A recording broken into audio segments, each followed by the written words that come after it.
What's up, T Smalls? What's going on, Mr. Palmer? How you doing, sir? I'm doing good, man. It's a good day that we live in. How you doing, Mr. Williams? I'm doing good. Yeah, hey, I'm glad to be alive, man. Yeah. It's it's a beautiful day out there in California, and I like that hat. So, are you a Dodger fan? Oh, you know Jackie Robinson back in the day. You know, I'm old school. Yeah. Yeah. Yes, sir. We're gonna find out how really old school you really are in a little bit. And you know what I'm saying? And we glad to have you. We bumping your song right now. You say I'm under the tree. Yeah, you're under the tree. That's right. Yeah. That's what Okay, I'm that's talking what about. I'm talking about. Let's talk under the tree. That's from your in this song right now. It's from your new CD called Fine, called Southern Girls, and I love that song.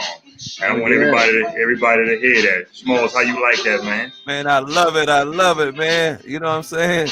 Yeah, you know, be down south in the summer, be hot, and girls got on their little shorts and carrying on. You know that's right. Yeah. It's beautiful, man. Yeah. Yeah, you old school, man, and we like that. We glad you're under the tree with us to give you some honors and pay homage to you because you're a veteran in the business. I mean, y'all raise an offering for me. Y'all raise an offering for me. Yeah, we're gonna take it from the building fund. Yeah, I'm a preacher now. You know what I mean? Yeah, now it's offering time, y'all. Yeah, we're gonna take it from the building fund.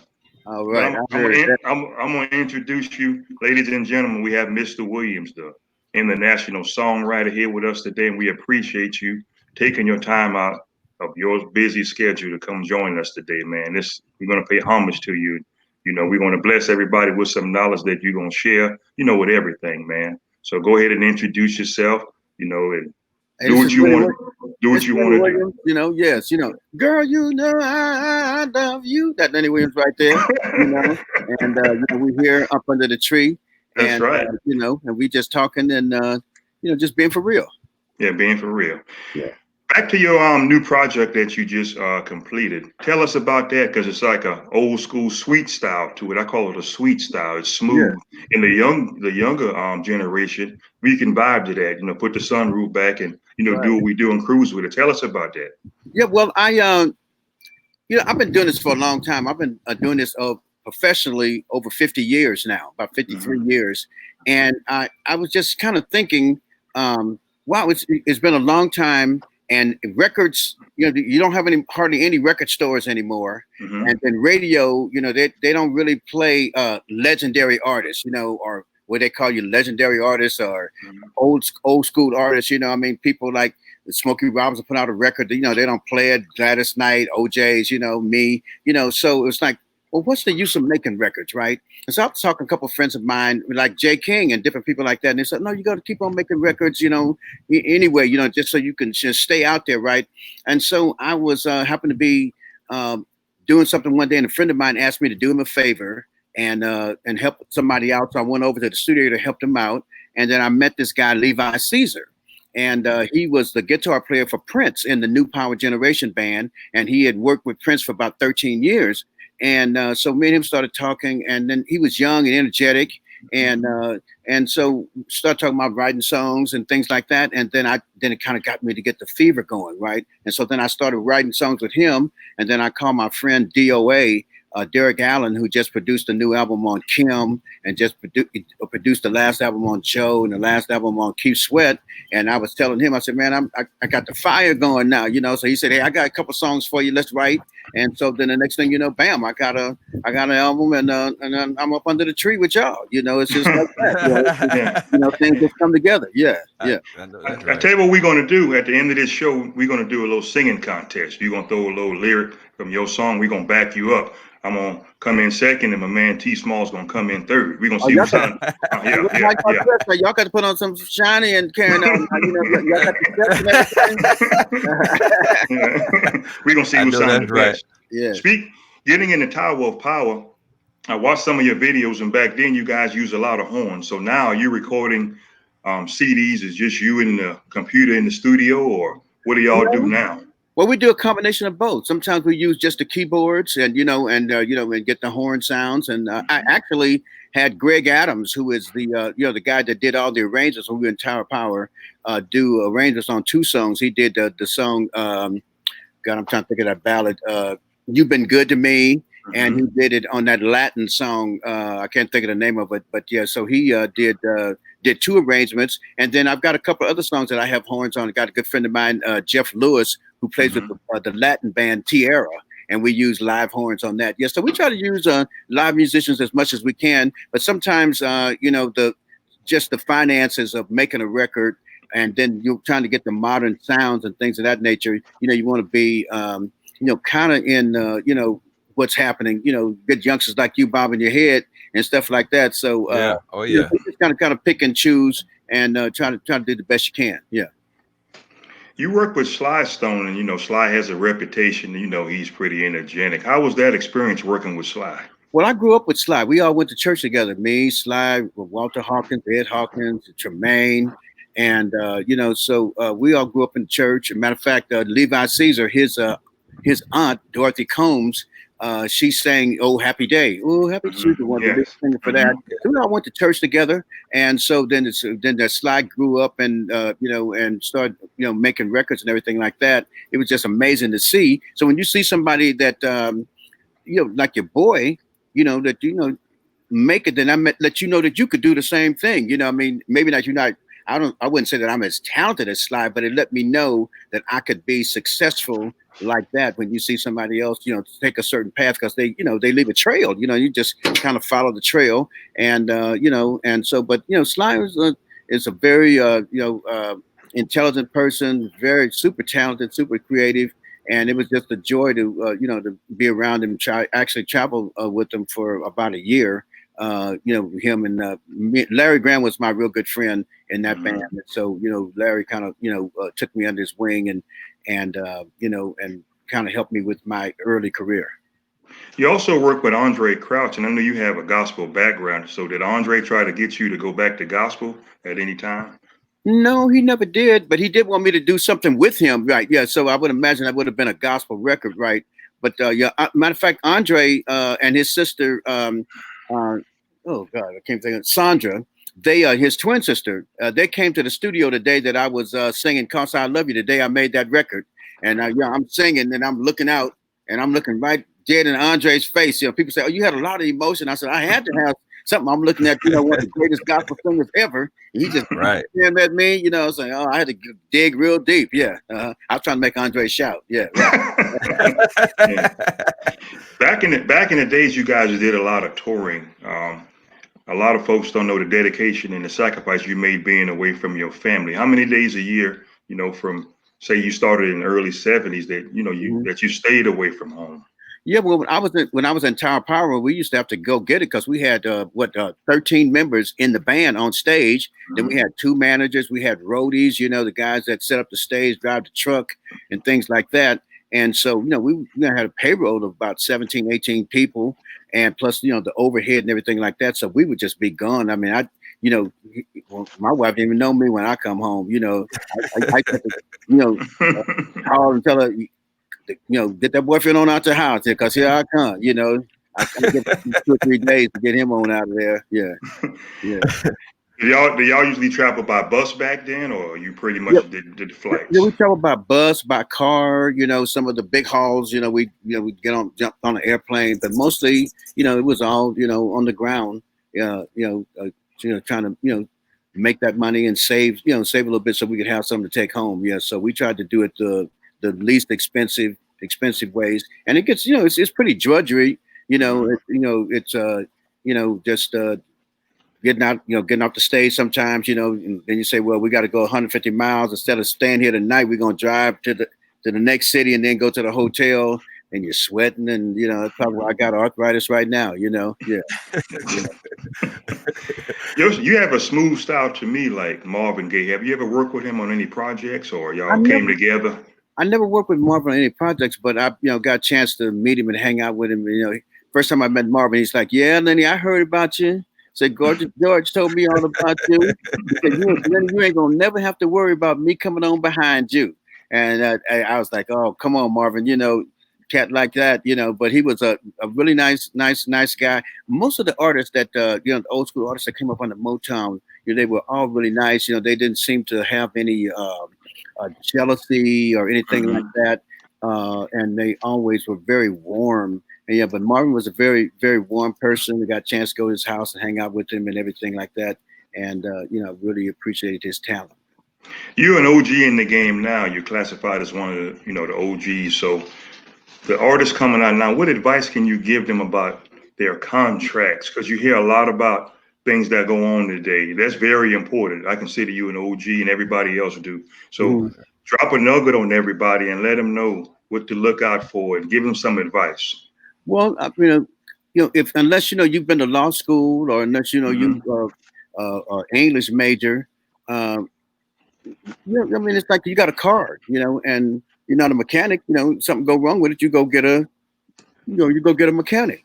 Right. And if you're not a barber, you go get your hair cut. So it's not a shame to go get a lawyer or get somebody to help you, and to make sure that when you have a contract to sign that you understand exactly what you're doing and to make it plain. So always just make sure that you do that you consult somebody before you jot down and sign your name to anything, sign on the dotted line. I think that's some of the greatest advice I could give a person when it comes to contractual obligations, is to make sure that you have a knowledgeable person. And then the thing about it is you got to make sure you get the right lawyer. Now that lawyer that helped you when you had that accident, get that money, that may not be the right lawyer for you, because if you got an eye problem, you don't go to the podiatrist, that's the foot doctor, you go to the ophthalmologist. And so the same thing, you want to get a good business, copyright attorney if you're dealing with copyrights and things of that nature. And, so just make sure you pick a good attorney and pick the right attorney for the right thing that you're signing the contract for.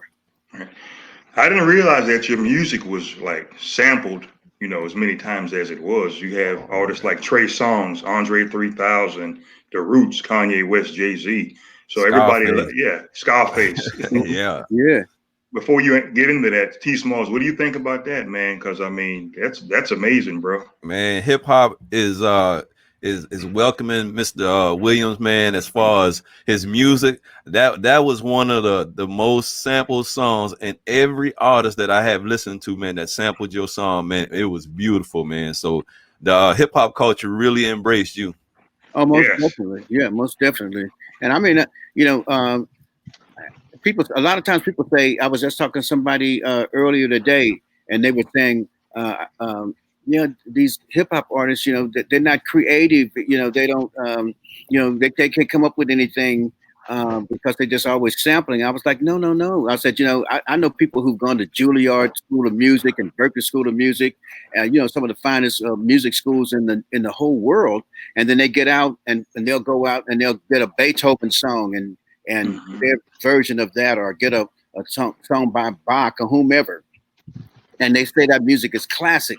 Well, the same thing when a rapper takes my song or Marvin Gaye's song or Isley Brothers song, and they do it and they introduce it to a whole new generation, then that makes the music classic. I mean, little kids are listening to James Brown music, in some of these young rappers, and so that makes music classic. And so I say that I really appreciate what they do, keeping the old school music alive. And then also, if the artists have taken care of business and they have their own writing, have their credits to their writing, and they have their own publishing and things like that, then it means that you can help take care of these artists financially, because they've taken care of business, and now that they can reap benefits for some music that they wrote maybe even decades before. I have a question for you now. When we was backstage, it was kind of funny that, someone told a little secret on you that back in the days you had some gloves on, and you from the James Brown era, and James was feisty, may he rest in peace. So did you and James ever get into a little squabble? No. I ain't with the Godfather. Yeah. Oh yeah. Anybody got that title of Godfather? That means that he got some godsons somewhere. Hey, mama didn't raise no fool. You have a couple shout outs. You can, if you don't mind. My aunt Sharon back in South Carolina says hello to Mr. Lenny. South Carolina? I'm from a small town called Monk's Corner, man. All righty. Is that north or south? South Carolina. Yeah, right, South Carolina. Yeah. South Carolina. And my sister's Yeah. name is Meek Meek. She's a big fan of yours, so you What's give up? a I shout said, out what's to going on? How Meek. you doing? Yeah, yeah, yeah. Mhm. You Yeah, have man. Deidre Donaldson out of Louisiana. She's on here too. She's Yeah, telling you hello. my dad is from Mendon, Louisiana, up north, northern Louisiana. Okay, okay. Yeah. Yeah, you from Arkansas. Most guys that that find success the way you did when y'all grew up in the country, they want to get the hell out of there. So did you have that strive and that Actually, I that got the hell out willpower? of there early. My parents moved, and I had to move with them. I was 14 months old, so they like, Oh, okay, yeah, okay. yeah. So I had to go. But I used to go All back right. every summer. Go back there. My grandparents had a little farm and everything, so I go back there. Got a ton of first cousins, and we have a lot of fun back there. In the summertime, it ain't nothing like good old summertime fun in the country. Hmm. It's the best fun that you could ever have. Yeah. Right. On your bio, I read that you also, have been in several stage plays, and that really threw me for a loop. I was very surprised. So I guess they needed a voice to, throw the hook on the play.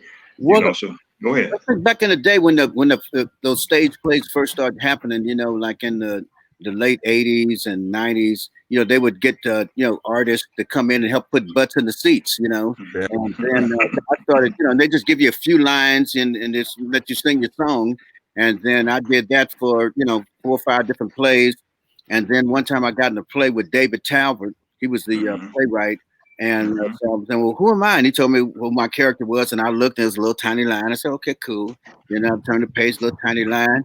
Then I turned the page, the whole page was me. Then I turned the page. I had about 4 or 5 pages. I was like, oh, no, I can't do this.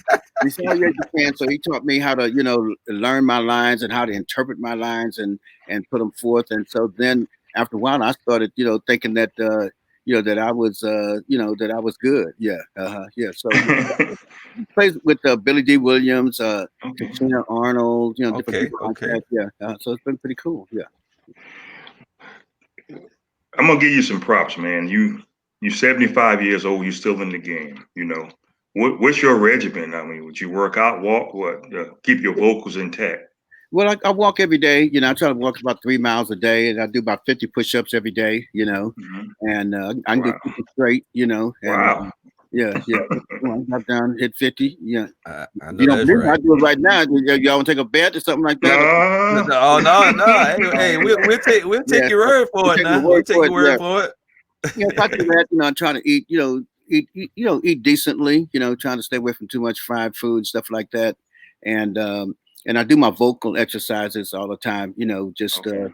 all the way around the house, sing them sing them, or I sit down at the piano and play my scales and do that. And then Okay. try not to do any yelling or Hmm. screaming, talking loud.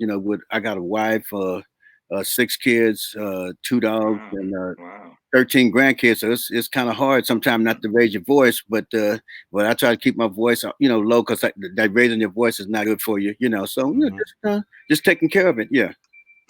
In your business, does this go on that a lot of folks, because you're on mainstream, you've been told all over the world, they don't think you're a human being or a real person, that you are human too. Also, that you are real and, you have a regular life, not just this celebrity that a lot of people think that you are, and they put you on this pedestal that you are a real person. Oh yeah, most definitely. You get your you can get your heart broken. If your wife leaves, you come home and she gone. You go like everybody else. We have stuff to do. Or your kids get in trouble or whatever. You worry about your kids. Your daughter get a new boyfriend. You want to look him up and down. Make sure that, he's a good fella, stuff like that. And Yeah. trying to get a little bass in your voice, let him think that if he get out of line, you're gonna come see him, whatever, So I mean, human beings with all the challenges in life that everybody has, yeah, So definitely, yeah.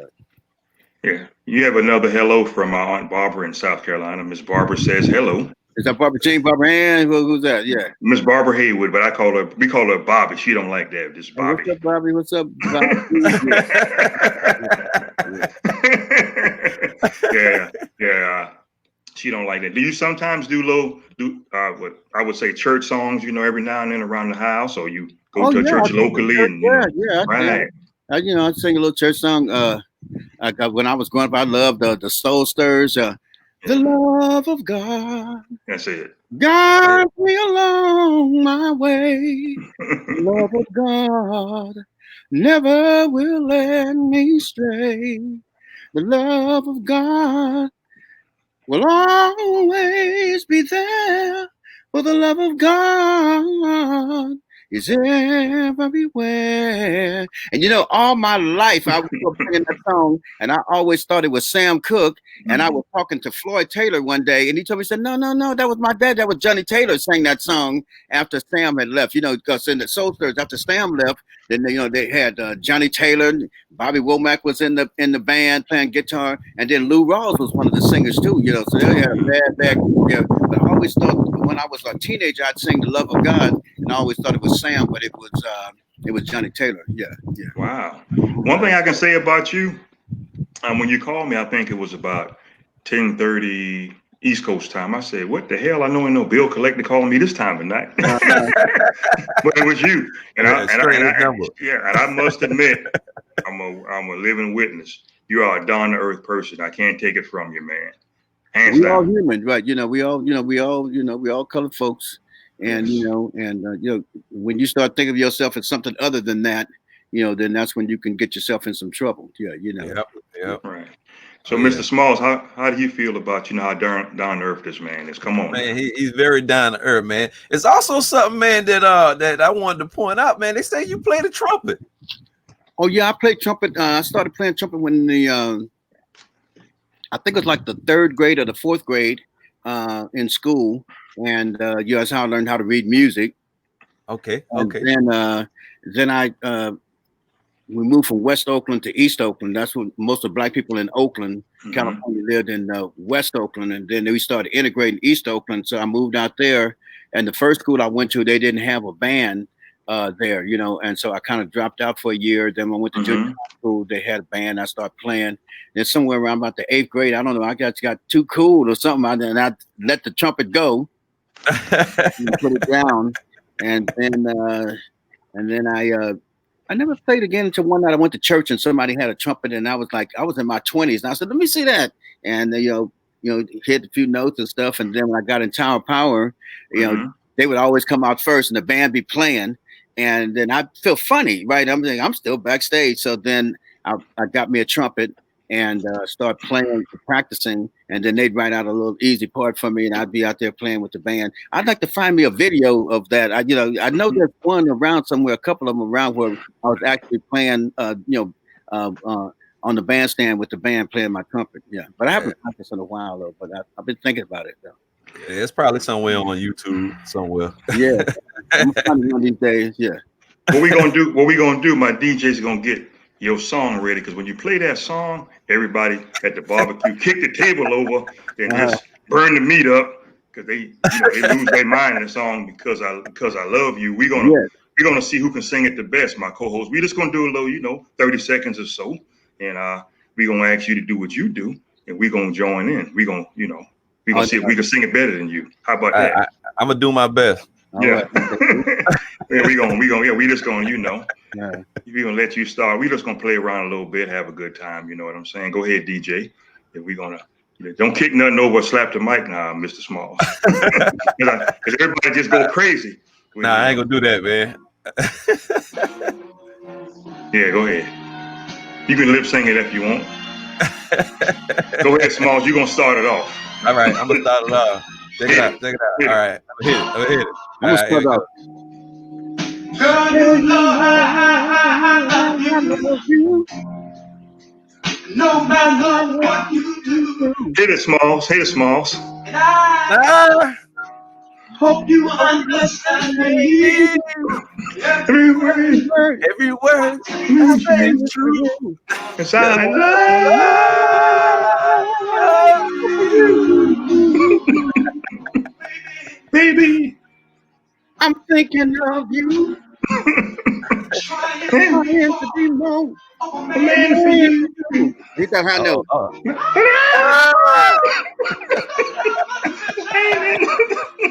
All righty. All right, that's good. Y'all hired. All right, y'all are working work. Yeah, y'all look good. Yeah, so yeah. Hey man, we Good appreciate look. Yeah, it, right. man. Yeah.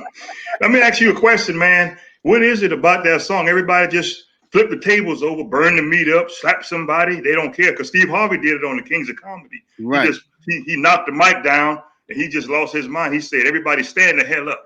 Well, that song, it touches a lot of people, and I think it's because I talk about crying in the song, and most men, I mean, my daddy, I never saw my daddy cry, and my Okay. grandfather lived to be 104. Wow. I never saw him cry, and and so, but I know that men do it. You know what I mean? We Mhm. used to go somewhere in the corner or get in the car by yourself, and you cry. If things that get that bad, or even like guys. I get a lot of guys in prison, that say, "Man, that song got me through." They probably weren't about their kids, weren't about their mama and their grandmama that raised them. Maybe they pass away while they're in jail and stuff like that. And so the emotion of that song, just the vulnerability, of a man saying that he cried, and especially about a woman, And so I think that uh, just exposing yourself and being that vulnerable just pulls people in. Right. This coronavirus is going on right now. How does this affect your touring dates and your work? Because I'm sure you like to do like live performances and things like that. So how has it affected you, man? Well, right now we're not working at all. Yeah, right. All tours have been canceled.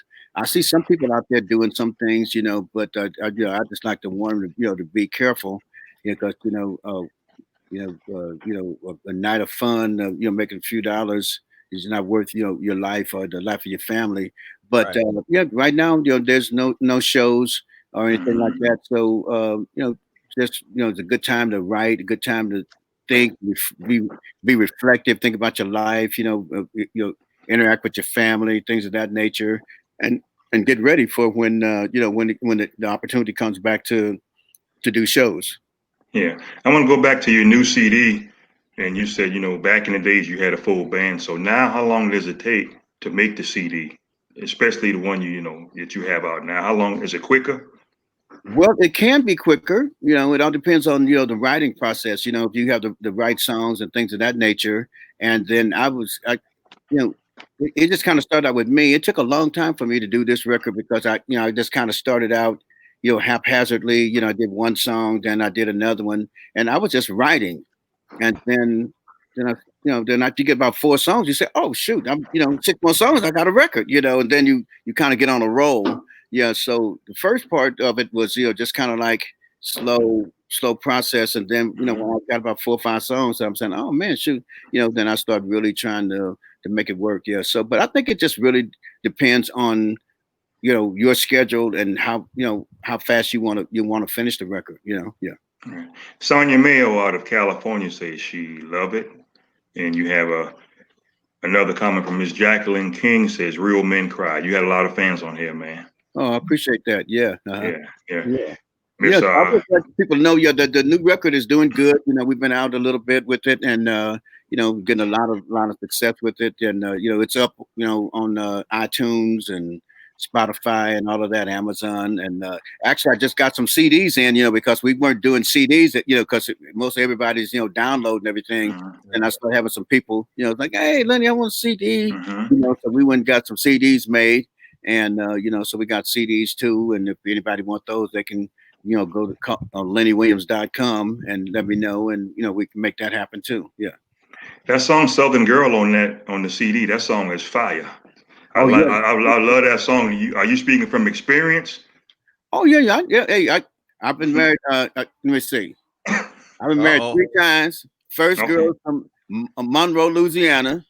Second girl from Monroe. second girl from Houston, Texas.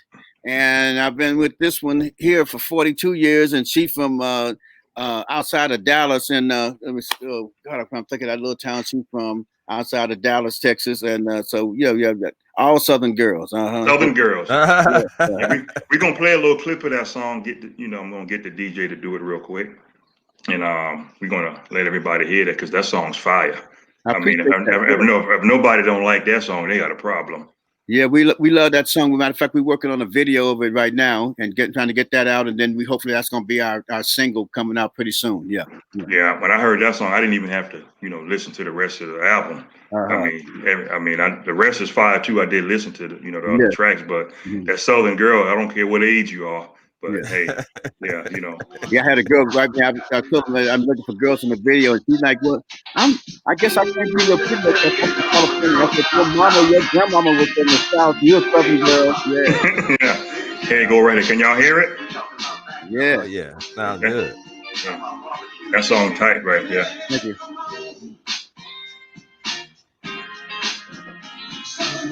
Southern Girl.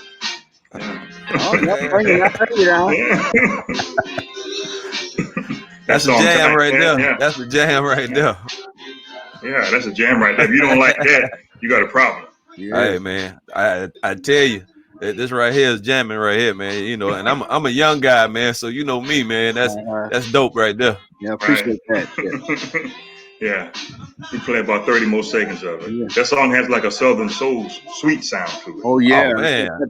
Like Sir Charles Jones and all of them. Yeah. Okay. Yeah. Big Rob. I called Big Rob today. Today's Big Rob's birthday. Yeah, I called him today. Yeah. Miss Sonia Mayo sent you a comment that she's a Southern girl that grew up in Cali. See what I'm saying? Oh right, I heard that. Yeah. Marvin Speaks. Yeah. Carl Helms. I can go on all day long. Yeah. Willie Clayton. Yeah. Right.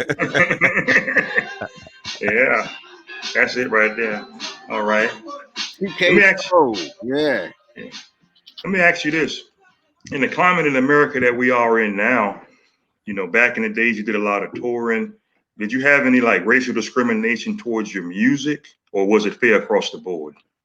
No, well, I've had racial discrimination across my music. We have what we call soul stations. They divide the music up by race. Now they call it urban, urban AC and pop and this and different categories. But that's been our struggle since we set foot on this this continent, and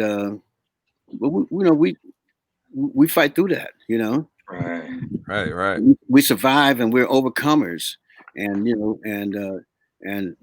I feel that we're getting close to the big payoff. People talking about reparations now and things of that nature, and we don't.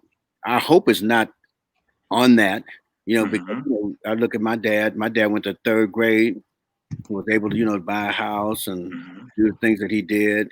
And very intelligent man. I used to always say, if I was on the island and there was an airplane there and I could only have one person come, if the airplane wasn't working, I could have one person come be my daddy. Because he and I said, well, Daddy, the manual over there. He said, no. Okay, I'm gonna do this and do that. Boom, that airplane go. And he said, now Charles, they call me Charles, right? Now you fly that airplane, you come back and get me because I ain't getting on it now. But so we got that mother wit, and we've survived all these years, and I know we're just gonna continue to survive. And these young kids are doing their thing. They're out in the streets and they're demanding change. And I got a grandson that's 17 years old, and for a while, it's like every night he was going to a different protest, and and it's like, hey, just be careful, do your thing. I did my thing when I was young, marching with Martin Luther King, and I grew up in Oakland, hanging out with Huey Newton and Bobby Seale, doing things with them, and so I just got faith in the future that we are definitely going to overcome and survive and make it to the top of the mountain, regardless of the obstacles that are put in our way with our music or business or buying property or whatever, that we're gonna come out on top. Speaking of your grandkids, do you let them grow up and they find out who you are? You just keep it a secret and let them just grow up normal, and you don't really push on them about your music, and they find out the impact you had on the world and your influences? Find out about it, yeah, right, yeah, just just Papa, And then as they grow up, and they'll say, "Oh, yeah, go, Papa, you did something. You did a little something, and stuff like that." Yeah, and Yeah. it's kind of cool, when you realize that that you had an impact, doing music and everything, yeah. And then they try to turn me on to what they like, and so I try to learn their dances, and then it's like, yeah, that's the hard part right there. Yeah. When you appeared on Soul Train, that's back in the days that I'm sure you met Don Cornelius a couple of Mhm. times. He was always, seemed like he was a smooth cat. Was he really like that Yeah, behind the scenes? Yeah, Don was very nice. Yeah, very nice guy. I used to, I lived in LA for a while in Hollywood, and I'd go to the cleaners, and Don be at the cleaners. Put up in the road, boom, jump out the roads, going to the cleaners, getting his shirts clean. So he was just, just a brother. Like I said, we all have the same struggle. Some of us drive, you know, Priuses, and some of us drive, Rolls Royces, and some of Mhm. us live in, apartments, and some of us live in mansions, but we all have the same struggles. I mean, you can see that Don has struggles. I mean, he had a struggle in his life, where he, committed suicide, and so Mhm. you Yeah. you got to stay, near the cross, is what I Yes. say. You Most got, definitely. Most yeah, definitely. that's what I try to do, is just stay near the cross, and like Don King said, I don't agree with everything Don King said, but he said, they asked Don King, how does he describe himself, and Don King said, well, I've been called African American, black man, colored. Mhm. He said, but I'm just a nigga, and Yes. I mean, in the Yeah. way that we say it when we, Yeah. when you say it to your friend, you know what I mean, and Right, right. to your uncle, or whatever, and he said, that's been the most common thing in my life, and that keeps me, that keeps me on the straight and narrow, and not let me get my head too big, Mhm. Right, right. and not let me think down on myself, yeah. So so we just colored folks, and that's the way I look at it. Yeah. Yeah, we all got to stay near the cross. So Hmm. before you leave this earth, what would you like to say you have accomplished in so many words, and the man upstairs can say, "Well done, Mr. Williams." Well, I think that first and foremost, I mean, I'd like to be, a good example to my children and my grandchildren and things like that, great grandchildren, if I live long enough to see that, and and and then hopefully made some type of impact, touch some lives. I think that I have, with my music, and Oh yeah. it'll still be here after I'm gone, and trying to set an example that I was a businessman, that when I'm gone, they're not going to say, well, you know, such and such and such, Universal Records got the power over Lenny Williams' music, and his family can't get the money, because we, Mhm. I didn't do that. I didn't make those mistakes, and and just kind of like just show people that you can, be successful in the music business or any other kind of business that you're in, and maintain your ownership, and Mhm. leave something for your kids so that they can build on, because that's the thing that I think is the thing that we don't have, and that keeps us always behind, is that I got a friend of mine, Jewish friend of mine, his mom just died. He's the same age as me, 2 years Mhm. ago. So she died. She had a big old house.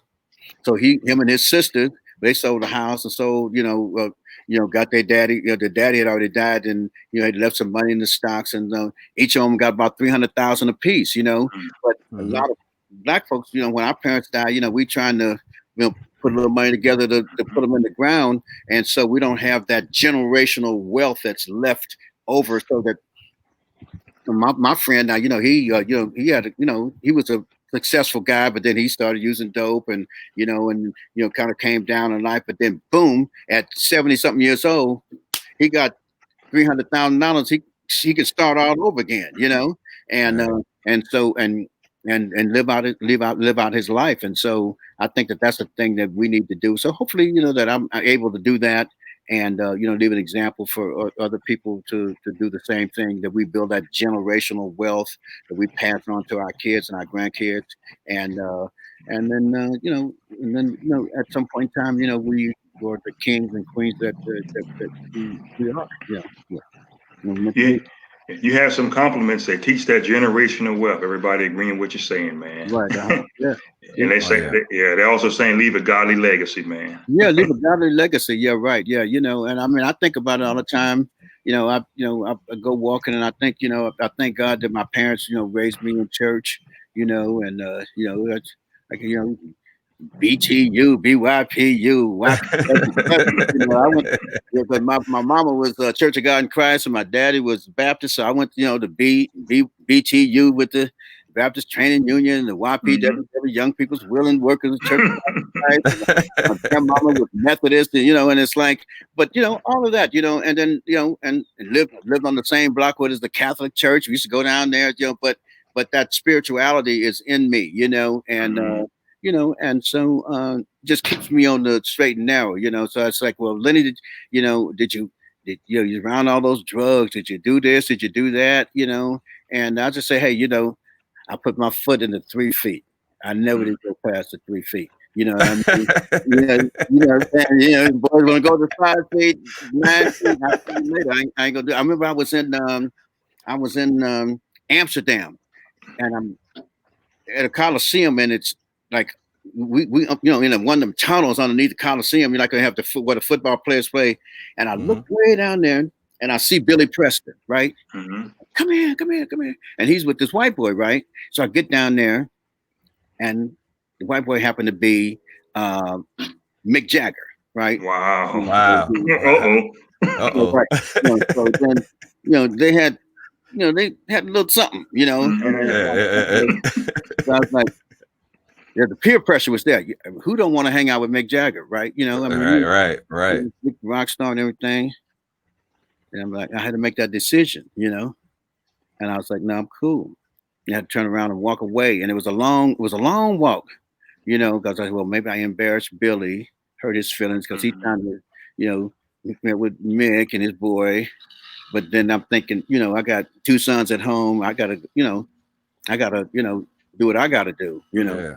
And that responsibility. Yeah, and I got my parents and stuff like that. So it's life's about choices, And like I said, but yeah, stand near the cross. And that spirituality, I think, is something that just having good morals and and making proper decisions can take you a long way.